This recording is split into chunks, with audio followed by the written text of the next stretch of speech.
Temperature, in the presence of temperature. इसी के वजह से यहां पर क्रैक आता है।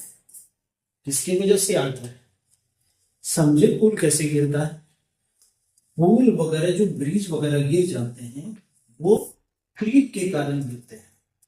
इसके कारण डिफॉर्मिंग जो होती है, यहां पर अगर डिफॉर्मिंग फोर्स किसी भी ऑब्जेक्ट पर कॉन्स्टेंटली लगने लगे, यानी स्ट्रेस अगर कांस्टेंट हो जाए और for a long period of time in the presence of temperature, then strain must be created. If strain must be created, अब मान लो कि ग्रेजुअली धीरे धीरे स्ट्रेन एक दिन बढ़ाओ, 2-3 दिन लगातार कंटिन्यू चले उसी तरीके से, वहां पर छोड़ दिया, 5 दिन छोड़ दिया गया, 4-10 दिन छोड़ दिया, या बार बार जैसे ये हटा, कुछ देर के लिए रिलीज हुआ, और इसके हटने के बाद फिर कुछ ऐसा ही इतना ही हैवी लोडेड फिर आ गया पीछे से, फिर जाम लग गया, तो फिर क्या करेगा? एक तो ये सब बढ़ा के चला गया है, फिर जो दूसरा आएगा वो भी क्या करेगा? ग्रेजुअली धीरे धीरे धीरे धीरे क्या करेगा? लेंथ को बढ़ाएगा।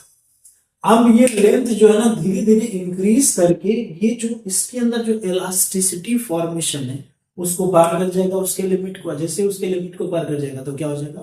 क्रैक कर जाएगा। क्या हो जाएगा? क्रैक कर जाएगा। तो समझ में आया तुम्हारा क्रीप क्या होता है? क्रीप क्या होती है सबको समझ में आई?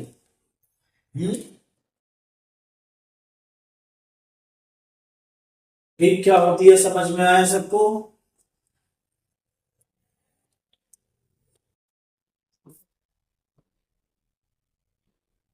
Gradual increase in strain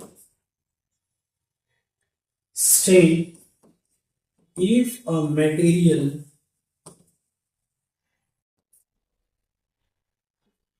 is subjected to a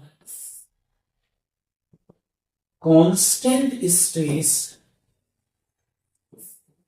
for a long period of time. Long period of time, long period of time in the